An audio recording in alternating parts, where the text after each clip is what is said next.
Bama fans had a quandary on Saturday night. You know, the Tide faithful never like to pull for Auburn, but the Tigers' dramatic victory over Ole Miss really helped out Alabama. It gave the Rebels a second loss in the SEC, meaning now that Alabama controls its destiny not only for the playoff, but for the SEC West Championship and a spot in Atlanta. If the Tide wins out, it will go to the Georgia Dome to play the East representative for the SEC Championship in early December.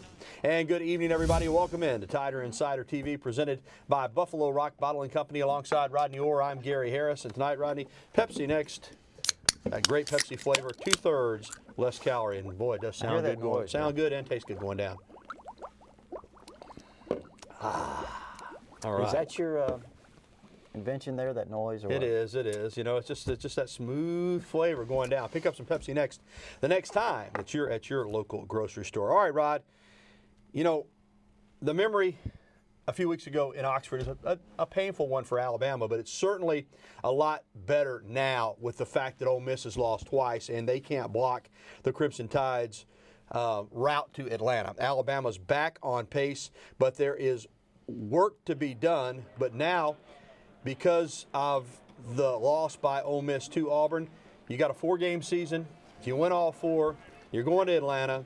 You got a chance to play for the SEC Championship and secure your spot in the national playoffs. So, you know what? After 8 games, it's all you can ask for. You control your own fate. That's right. I mean, they're right where they really kind of need to be heading into this game. And, you know, a lot of people talk about the playoffs, Gary, but, you know, it really starts this Saturday night in Baton Rouge. And I think a lot of people, you know, certainly don't want to overlook that game, because this is a game that's turned into a huge rivalry game. I mean, it's always been a rivalry, but it's certainly become really one of the stellar games in the Southeastern Conference and nationwide. And again, I know LSU's been a little bit down this year, but they're a team that's kind of really picking up some steam. All right, Rod, here's the remaining Alabama schedule, and it's about as tough as it gets. You know, you go to LSU on Saturday night, come home to play a team that is still going to be number 1 and undefeated, because Mississippi State plays Tennessee Martin on Saturday for homecoming. I'm picking the Bulldogs in that one. Then you get a break against Western Carolina for your own homecoming before the matchup that could be for all the marbles again, just like last year, November 29th against Auburn. But Rodney, as you just said, and Nick Saban certainly believes it, you can't really worry about the schedule as a whole. You just have to take care of your business, and that's one game at a time. You know, these teams that we're going to play are outstanding teams. LSU's an outstanding team. This is the game we play this week, and that's where our total focus is, on this one game, because that's the most important thing to us right now this week. You know, be where your feet are. This is where we are right now. This is the most important thing to us. Rankings really mean nothing, you know, right now at all. And Rod, it's an LSU team that's no doubt about it, playing its best football of the year, and that's what you expect this late in the season. You knew going into the season that LSU, a lot like Alabama, hurt by the NFL draft, a really young football team, but they are growing up right in front of our eyes. That defensive effort against Ole Miss a couple of weeks ago was unbelievable. Their running game with Fournette and many others beginning to pound on people, and of course you have to deal with an atmosphere that is as good as there is in college football, a nighttime game at Tiger Stadium. However, Alabama, throughout the years, has had great success there, even with the recent run by LSU. Alabama's record in Baton Rouge, 26 wins, 9 losses, and a couple of ties. So Alabama knows how to get it done in the Bayou. Yeah, they do, and this is going to be a really difficult game. Gary mentioned the Ole Miss game in terms of the defensive performance by LSU. I want to give you a stat here. Ole Miss's last 9 possessions in that game, LSU forced 7 punts, turned them over on downs one time, and ended the game with an interception. I mean, this defense has really kind of come alive of late. They're starting to develop. They have an outstanding, you know, secondary. It certainly puts up, you know, they don't give much up through the air. You know, maybe not as good up front defensively as they have been, but they're still really good and they're still really athletic. There you see Anthony Jennings, their quarterback. He's started to really become that game manager that they've needed with that running game. You talked about Fournette. They have Terrence McGee is another outstanding running back, and of course Kenny Hilliard, and they have another young freshman, Williams, that's really good. So they're kind of loaded in the backfield. They line up, they run the football, and they have some guys on the outside that are playmakers. Trevon Durrell, as you remember him, Alabama. Trevon Durrell, who Alabama really recruited. He's made a lot of big plays this year. Malachi Dupree's another guy that Alabama recruited in the past class that, is another outstanding guy that can make a lot of plays. And, one thing about it, Gary, Les Miles is always going to have his team ready against Alabama. This is going to be probably their best performance of the year. I would be surprised if they don't, turn in their best performance. All right, Rod, here now coaches Saban and Miles sizing up what is not only one of the best rivalries in the SEC, but in the entire country. And certainly since Saban has come to Alabama, you could say that it is the top rivalry in all of college football. Got an excellent running game, very good offensive line, very good running backs. Their defense has been outstanding, one of the top, most difficult teams to score on. This is a team that has really good players. They're really well coached. They do a great job. I think there's an enjoyment of playing this team. I just, if you enjoy competition, you enjoy playing at a very high level, you enjoy playing in Tiger Stadium, which these Tigers do. And what a series it's been of late. Alabama has won 3 in a row. Of course, they played them in the BCS championship game following the 2011 season. That was LSU's last win, 9-6 in overtime in Tuscaloosa that year. With the exception of last year's game, which Alabama kind of broke open in the second half, all these games have been tightly contested. And this is the first time since 2010 that neither team is ranked number one. Either one of these teams has been number one the last several years, but not this case. But still, should be a great game. And one thing, Rodney, I want to ask you about before we get ready to go to the break is Blake Sims has never played in Tiger Stadium, but he did have a up-close seat a couple of years ago when A.J. McCarron led the Tide on that final drive with no timeouts. He saw the screen pass, he yelled, and of course he famously got that video of putting the ring on his finger after it became kind of a YouTube sensation. But he said he will talk to A.J. He'll seek A.J.'s advice this week on how to handle Tiger Stadium. Your thoughts? Yeah, I mean, again, I think it's been really good that, especially in the Tennessee game, they had a chance on the road to overcome some adversity. In the third quarter, Blake played a big role in that. He converted 4 third downs on a key drive. And Neyland Stadium's really a loud place. It was really, kind of emotional and enthusiastic stadium that night. Gary, it's a kind of a hostile atmosphere. I think that was really good performance for him to kind of prep him for what he's heading into Saturday night, which will be a little bit different. We know that. We know that certainly LSU and what they have for Alabama in terms of, like you said, Alabama's beaten LSU 3 times in a row. I mean, this is a huge game for LSU, a huge game for Les Miles' program. Alabama does a great job of going into Louisiana and recruiting. And, I mean, you keep losing to Alabama, it makes it a little bit more difficult to recruit your players in your own state. Yeah, great thing about Blake, no moment seems too big for him. And remember, he played running back some, he played DB, but he's been around this program a long time. His 5th year, he has seen a lot of these big games up close, even though he might have not been a major player. And as you said, Rodney, now he's been to Oxford, he's been to Neyland Stadium, so he knows what it's like to go out on the road and play in the SEC. Anthony Jennings, even though it's at home, he hasn't played against Alabama either. Right. So, I mean, you're talking about another really inexperienced quarterback. And he hadn't played nearly as well as Blake Sims has this year, that's for sure. Well, more coming up on Tiger Insider TV, including an update to some award watch list, one of which Sims is on. But when we return, we'll talk about a member of Alabama's swimming team. It's taken him just a couple of years to really take off in college. This guy's a potential Olympic medalist. And coming up, we'll be welcoming your phone calls, emails, and tweets. You see the information on the screen on how you can interact with Tiger Insider TV. 205-348-WVUA. That's 348-9882. Email us at TITV@WVUATV.com or reach out to us on Twitter using the hashtag Tiger Insider TV. We'll be right back with a show that takes you inside the Crimson Tide. Tiger Insider TV returns right after this.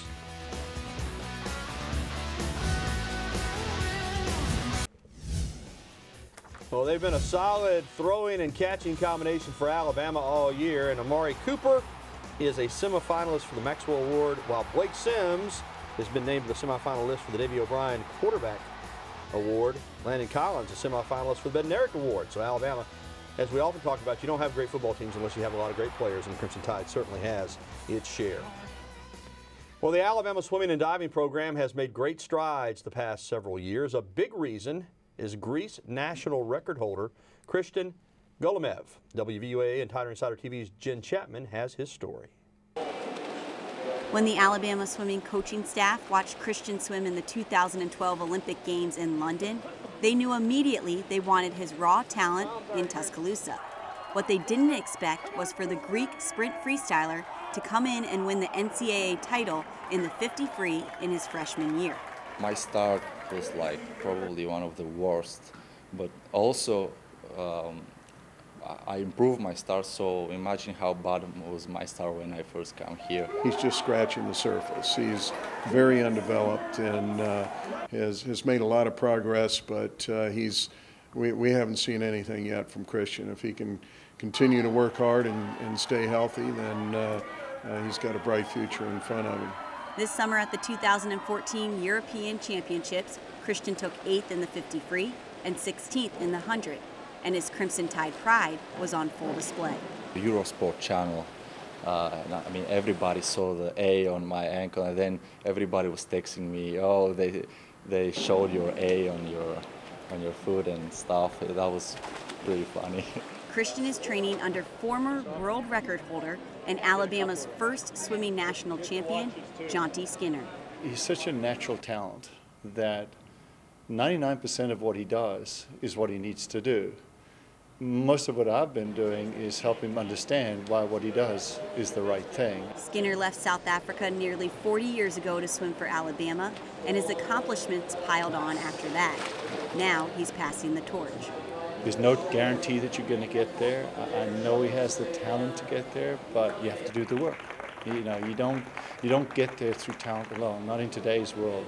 And while there may be a target on the sophomore's back this year, he's focused on elevating the team to new heights. This year, the relays, we can be better, faster, and also as a team, we can be better. We can be like top 10 NCAA and probably better. Jen Chapman for WVUA Sports. Thanks, Jen. Coming up on Tider Insider TV, a check on one of the hottest running backs in the National Football League, and he used to wear the crimson and white. And next, we'll be welcoming your phone calls, emails, and tweets. Again, the information right there on your television screen. I encourage you to call in. I get people calling me all during the week, Rodney, saying I can never get through. Call now. Get through now and get in line, and we will talk to you. And, of course, social media is a big way to get in touch with us now on Twitter, and we'll get those questions on as well. Stay with us. We'll be back with more TITV right after this timeout.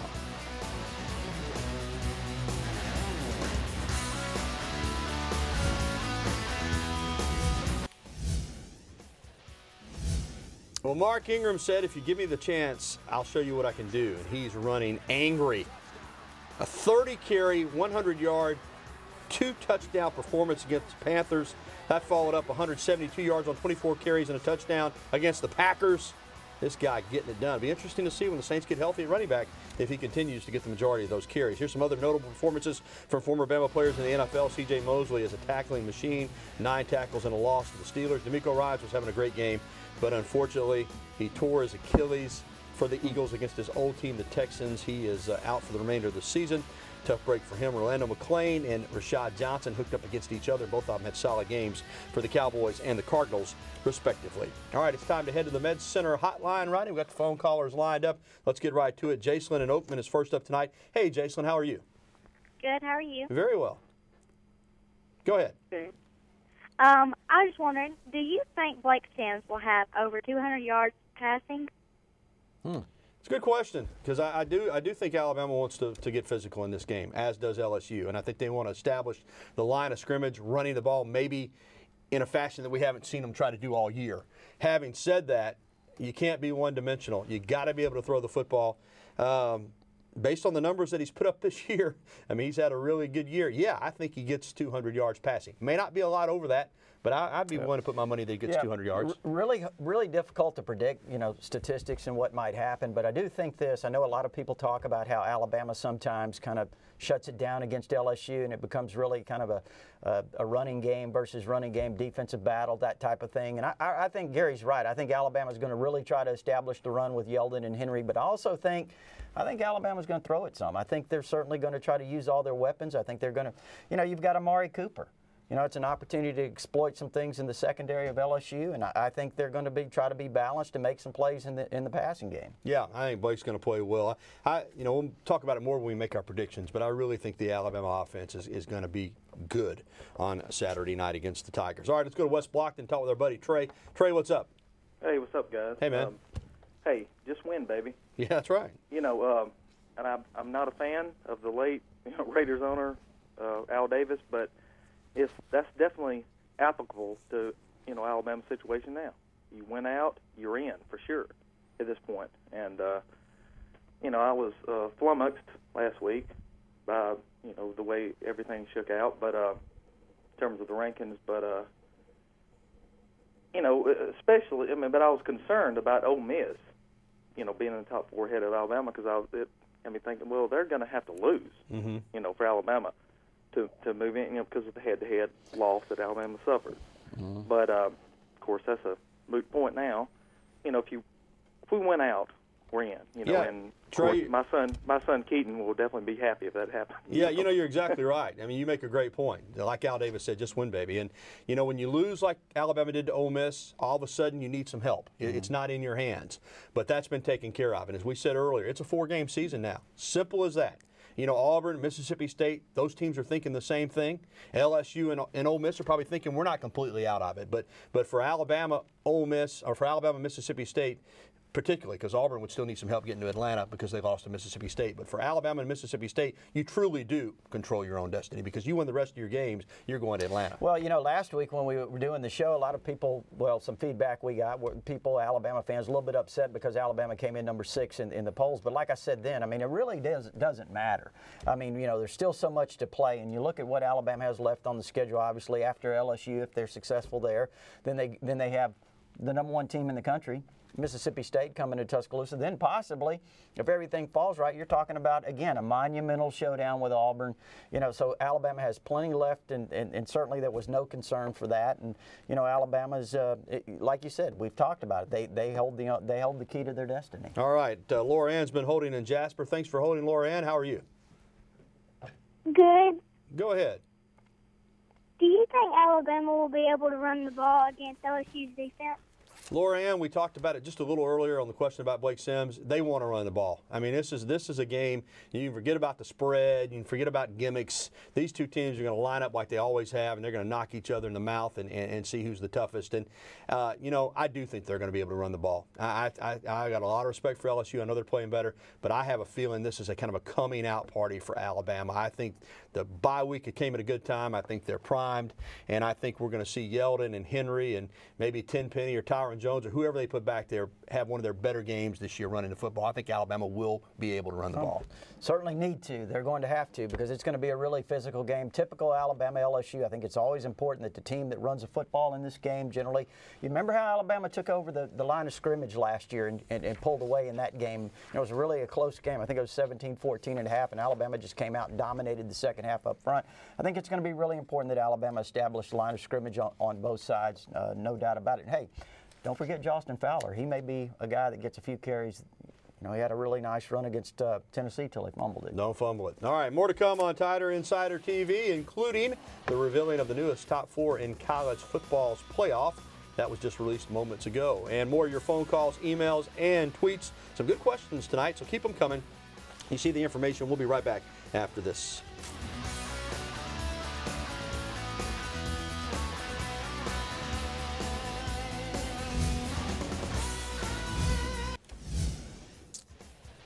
The second college football playoff poll is out. There you see it. The 4 that are in: Mississippi State, Florida State, Auburn, and Oregon. But the first 2 out, Alabama and TCU. So clearly, as we have alluded to the entire program, all Alabama has to do is keep on winning, and it will take care of itself to tie the first one out in the playoff poll. All right, let's go right back to the phone lines and talk with Joseph in Tuscaloosa. Hey, Joseph, what's going on? What's up, partners? How y'all feeling? All right, partner, hit us. Yeah, but I'll tell you what, you think we're going to dominate LSU like Foreman dominated Frazier in 1973? Well, you're asking if Bama can dominate LSU and win out. Certainly, I think they're capable of winning out, no doubt about it. But you got to do it, and there's a lot of work left. You're talking about after LSU, Mississippi State and Auburn, arguably, you can make an argument they're the 2 best teams in the country. The only team that beat Auburn was Mississippi State. So can Alabama win out? Yeah, will they? We have to wait and see, right? Yeah, a lot of tough competition. The good thing, Joseph, is when you look at the schedule, you get past LSU and you've got everybody else at home. Alabama's played really well at home. They've been, really tremendous offensively, especially at home. So, I think that's going to be a big advantage heading into those two games. But again, I think everything is, when you look at it right now, certainly it's the LSU game that is what matters. All right, our buddy BT holding for us. But BT, we just don't have time to get to you tonight. Call us back next week. We're appreciative of the phone calls, but we got to get ready to wrap up the show. And when we come back, Nick Saban is on a watch list as well.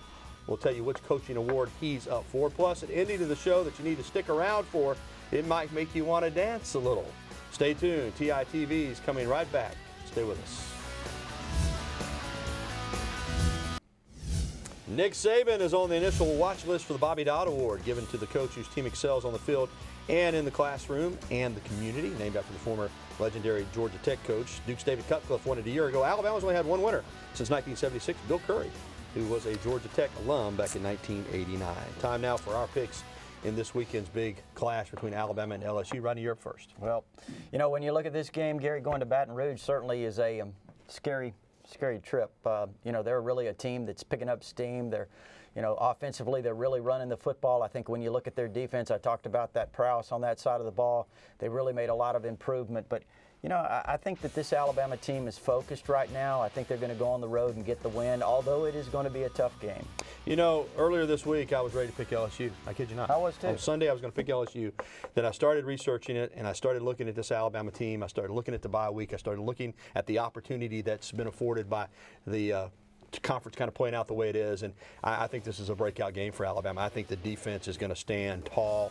Tough game, but I think Alabama holds LSU down. I think Jennings is going to have a hard time throwing the football 23-13. I like the Tide to get it done in Tiger Stadium on Saturday night. All right, that's going to do it for the program. Our thanks to the Locker Room, to the original Elephant Wear. Check them out on the University Strip or online. And also, you can catch the replay tonight at 10:30 or find it anytime on WVUATV.com. It's dinner time, Rodney, and tonight we're headed over to Northport to see our good friend Philip Guy and the folks at Buddy's Ribbon Steak. Come on out and join us. And as we go to break, you saw Gus Malzahn dancing all over the internet from about 15 years ago. You know what, though? Nick Saban can break it down a little bit, too. But Malzahn, right there. We're back after this.